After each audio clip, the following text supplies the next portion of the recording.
पद्मा प्रजापति जी, मध्य प्रदेश से। राधे राधे गुरुदेव, आपके चरणों में कोटि कोटि नमन। महाराज जी, 1 वर्ष से आपको सत्संग सुन रही हूँ और मैंने आपको गुरु रूप से स्वीकार कर लीजिए। महाराज जी, आपके कहे अनुसार राधा नाम का नित्य जप करने का प्रयास करती हूँ। गुरुदेव, एक विडंबना है कि गीता में साफ साफ लिखा है कि कर्म का फल भोगना ही पड़ेगा, और इसका उदाहरण हमने महाभारत में भीष्म पितामह जी के मृत्यु के समय देखा। श्री कृष्ण जी गीता में कहते हैं कि तुम मेरी शरण में आओ, मैं तुम्हें सभी पापों से मुक्त कर दूंगा, और आप भी कहते हैं कि राधा नाम जब से सभी पाप नष्ट हो जाएंगे। तो महाराज जी, भीष्म पितामह जी को दोष मुक्त क्यों नहीं किया, जबकि वो देखो, भगवान के कुछ अनन्य कुछ भक्त थे? भगवत स्वरूप ईश्वर कोटि के महापुरुष स्वयं लीला करके हर बात को प्रमाणित करते हैं। तो जैसे भगवान के श्रीमुख से निकला है कि अवश्य में वो भोक्तव्यम कृतम कर्म शुभाशुभम।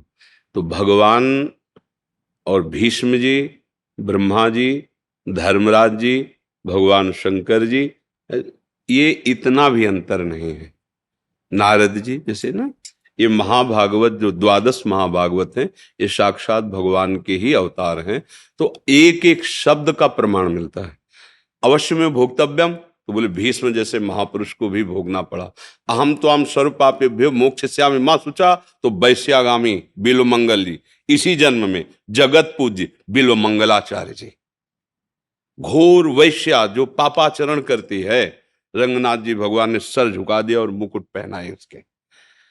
एक प्रसंग आपको बताते हैं, हमारे गिरिराज जी का ही है। श्री कृष्णदास जी महाराज अधिकारी जी वल्लभाचार्य भगवान की शरणागत, और श्री नाथ जी के श्रीअंग सेवा में वो कुठारी पद में थे। तो ठाकुर जी के पास संपत्ति की तो कमी है नहीं, तो उनकी भोग सेवा, वस्त्र सेवा, आभूषण सेवा आदि के लिए आगरे जाते थे। श्रीनाथ जी यहीं विराजमान थे, गिरिराज जी में ही प्रकट हुए ना, तो वहीं आज भी स्थान है। पर वो इस समय नाथ द्वारे पे विराजमान है श्रीनाथ जी, हमारे ही वृंदावन के ब्रज के ठाकुर जी हैं। तो आगरे गए कृष्णदास जी, तो देखा एक नवीन अवस्था की वैश्या नृत्य कर रही है, और लोग ऐसे रुपए जैसे, तो वो उसके पास जाती, हाव भाव प्रकट करती। और वो संत थे कृष्णदास जी, वो ऐसे देखे, जब भीड़ इकट्ठा होती तो लगता क्या हो गया, तो वहां गए तो देखा वैश्या नृत्य करे, नवीन अवस्था की वैश्या।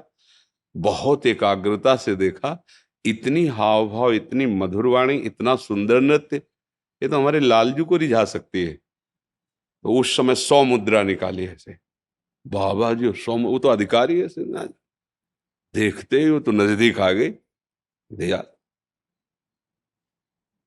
क्योंकि भेष वाला। तो उनका हमारे अगर जहां हम टिके हुए हैं वहां तुम आओ, तो जितनी मुद्रा कहोगे हम देंगे, हम आपसे बात करना चाहते हैं। तो जैसी आपकी आज्ञा, आप कहाँ टिके, हमें अपने परिकर सहित वहां गए। उनका कि आप इस राग में गाइए, आप इस राग में गाइए। वो बड़ी प्रवीण थी, गाया। तो उनका मेरे एक बादशाह है, मैं उनका एक गुलाम हूं, तुम्हारे परिकर को जितना कहोगे हम यही संपत्ति दे देंगे, साथ नहीं चलेगा, आप चलोगे और आप अकेले मेरे बादशाह को रिझाओगे, और रिझा लिया तो वो प्राप्त होगा जो तुम्हें कभी कोई नहीं दे सकता। ये नहीं बताया कि भगवान के सामने। तो उसको लगा कि बादशाह के सामने नाचने का, अब कोई संशय नहीं था, क्योंकि स्वर्ण मुद्राएं सब दे रहे थे, तो कोई साधारण आदमी तो दे देगा नहीं स्वर्ण मुद्रा, इसका मतलब बादशाह की बात पक्की है। अपने परिकर को भेंट दी कि आप हमसे मुक्त, और उस वैश्या को साथ लेकर कृष्णदास जी लौट आए। अपनी कुटिया के बगल में पर्ण कुटी बनवाई। अब लोग निंदा करने लगे कि देखो, इतने बड़े संत होकर ऐसा वैश्या को लाए हैं। राधा कुंड, श्याम कुंड, अप्सरा कुंड, सब कुंडों में स्नान करवाया, और पद, ये पद गाना है, और जितना तुम चातुर्यता पूर्वक हमारे बादशाह को लुभायमान कर पाओ, जैसे तुम लोगों को लुभायमान कर रहे थे, विनय हम करेंगे, रीझ हो जाएंगे, और भेंट तत्काल मिलेगी, बस आप चलो। ले गए श्रीनाथ जी के सामने खड़ा किया, कहा ये मेरे बादशाह है, आप इनको। तो जो पद बताया था, पूरा पद वैसी भावभंगियां बताई थी। अब परम पावन गिरिराज जी के दिव्य कुंडों का स्नान और महापुरुष का संकल्प, और ठाकुर जी से कहा हम आगरे से जो चीज लाते हैं वो आप स्वीकार करते हैं, चाहे भोग की हो, चाहे आभूषण की हो, चाहे वस्त्र की हो। तो आज ये एक भेंट लाए हैं, आपको स्वीकार करना है।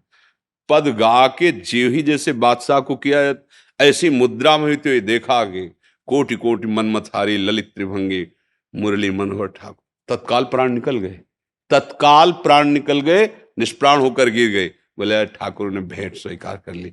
अब बोलिए, जो वैश्या है, अभी कोई साधना नहीं हुई, भगवान के शरणागत भक्त की बात मान ली, और वो भगवान के सामने भक्त का संकल्प और भगवान की कृपा क्षण में परम पद को प्राप्त हो गई।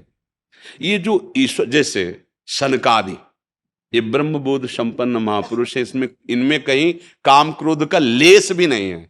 हर समय दिगंबर रहते हैं, कोई वस्त्र नहीं, 5 वर्ष की अवस्था, प्रतिपल निकलता रहता हरिशरणम हरिशरणम। लेकिन जय विजय रोक देते हैं। इन्होंने साप दे दिया, राक्षस भाव के लिए जाओ, 3 जन्म के लिए दैत्य हो जाओ।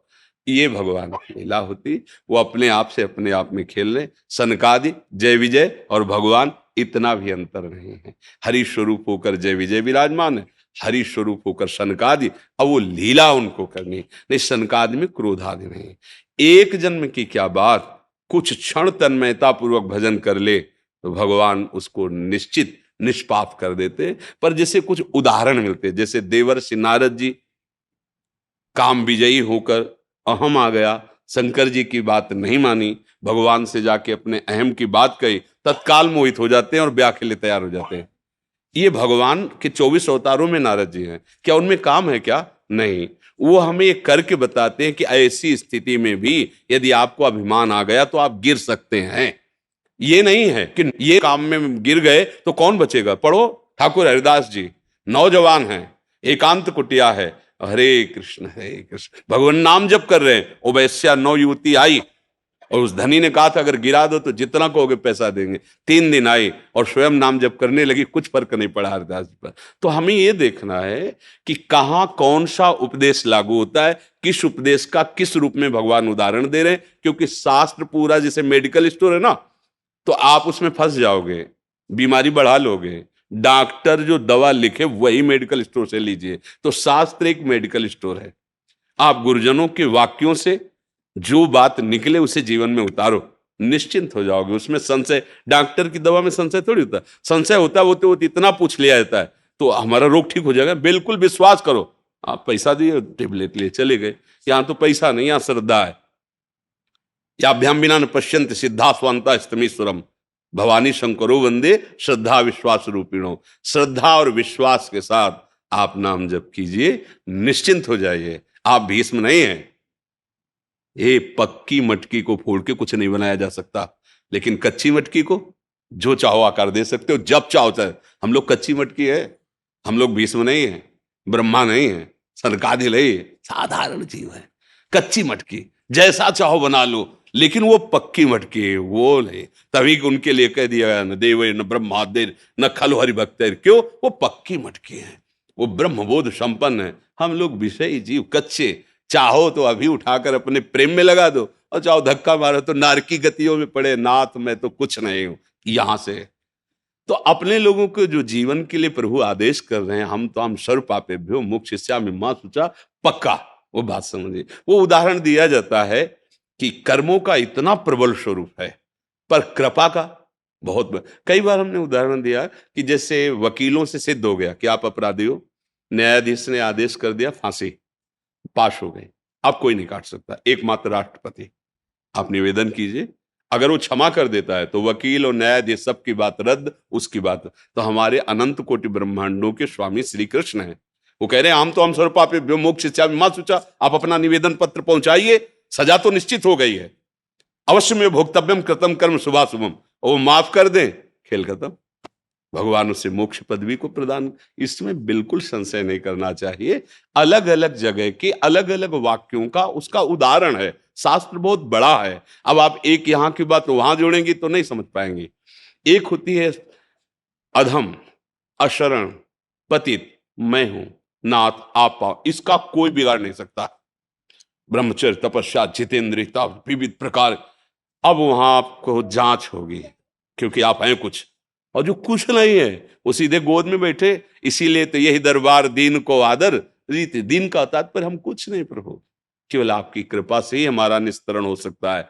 मेरे बनाए ना बनेगी कोटि कल्प लो, राधा राधा राधा, सब बात बन जाएगी।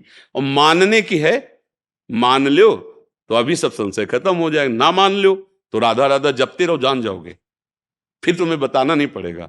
अब भजन न करो तो बुद्धि की ताकत नहीं कि इस बात को जान सके।